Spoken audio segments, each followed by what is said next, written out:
The new type of destroyers was developed in 1939-1940. The war had not yet begun for the U.S., and it was not easy for American shipbuilders to develop an ideal concept of light ships. Naval battles on the other side of the Atlantic did not have time to give the necessary statistics on the use of destroyers. For example, the actual effectiveness of naval aviation remained a mystery to naval theorists. Thus, there was no clarity about the necessary air defense means, and the reserve of free space and displacement, which was required to lay in the design of new destroyers. The 1939 preliminary designs were a development of the Benson and Sims types. At that time, for destroyers, there was a limit of 1,600 tons of displacement. But by 1940, it became clear that such a small size of the ships will not allow to equip them with effective anti-aircraft weapons, and the restriction was removed. The result was the design of a ship 114.7 meters long, 112.5 meters according to other sources, and displacement of 2,100 tons. Despite such a large size, it was a very fast ship, capable of 38 knots of maximum stroke at 15 knots of economic, with a turning diameter of 950 yards, 867 at a speed of 30 knots. Operation of the ships almost immediately demonstrated the ineffectiveness of machine gun armament as an anti-aircraft weapon. The new warplanes were too survivable even for solid bullets of 50 caliber. Moreover, the 28mm gun was not powerful enough. On the Fletcher, it was replaced by a twin 40mm Bofors gun. The machine guns were also removed and replaced with 4 20mm Oerlikon cannons. In general, the Fletchers were typically overloaded. Because of it, even the powerful 60,000 HP propulsion system was never able to produce a nameplate speed of 38 knots. The actual maximum speed of these destroyers did not exceed 34 knots, which, nevertheless, was an impressive figure for such large ships. 1942. After hull demagnetization at Bayonne, July 16th, USS Fletcher sailed for Guantanamo Bay for crew training. Lieutenant MDR William Cole became the destroyer's commanding officer, and Joseph Wiley was appointed his deputy.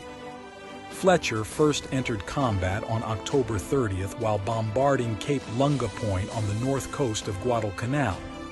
The real battle awaited him on November 13th, when the American squadron clashed with the Japanese line cruisers Hiei and Kirishima, as well as 11 destroyers. The battle was initiated by the line cruiser Hiei and the destroyer Akatsuki, which at 1:48 highlighted the American cruiser Atlanta with firing searchlights at a range of 2.7 kilometers. Fletcher, together with 5 other ships, opened fire on Akatsuki, oriented on the lights of searchlights.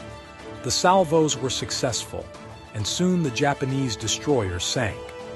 Because of the short range and suddenness of the battle was chaotic and lasted only about 40 minutes, but was extremely bloody. He received a torpedo hit, which proved fatal for him. In addition, in the morning it was damaged by torpedo carriers Avenger, raised from the American aircraft carriers, and the Japanese were forced to sink the ship, deprived of power.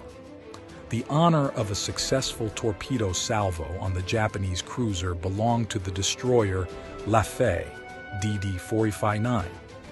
At the same time, the Fletcher and its sister ship O'Bannon were firing on the enemy destroyers, providing an exit to attack the other ships of the American squadron. Luck in general accompanied Fletcher and many members of its crew. As recalled by the operator of anti-aircraft gun Bofors, John Jensen, once at the threat of night enemy air attack destroyer stood on the cover of the battleship Colorado, advancing on its onboard traverse. At that time, the battleship's gunners fired a premature shrapnel shell from the 127mm gun. The shell exploded directly over the Fletcher, and its impacting elements showered the destroyer's deck. Some of the shrapnel hit the box of 40mm charges. A violent explosion ensued, but only one sailor was wounded, in the arm.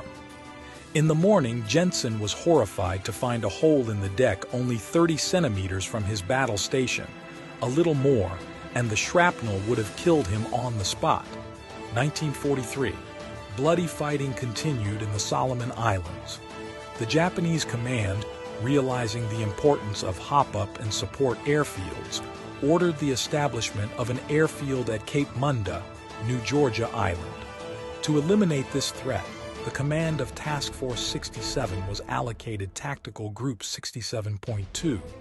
January 5th, destroyers Fletcher and O'Bannon, together with 3 cruisers for an hour, were shelling enemy position. February 11th, in the area of Rennell Island seaplane from the light cruiser Helena, spotted a Japanese submarine. Pilots marked the place of contact with a smoke bomb, targeting the destroyer Fletcher. An attack with 9 depth charges resulted in the destruction of the I-18 submarine. By February 21st, the USS Fletcher arrived at Russell Island to support the landing force.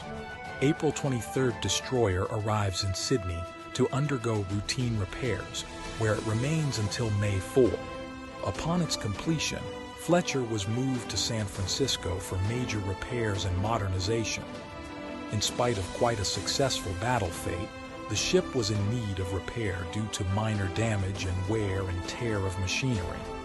In addition, the anti-aircraft armament showed insufficient effectiveness. The realities of World War II forced the Americans to strengthen the battery of Bofors and Oerlikon. Fletcher epitomizes the combat fate of a whole type of destroyers named after him. Long and rich combat career, length of 27 years would have honored any battleship, but such a bright military fate fell to these small and unassuming ships.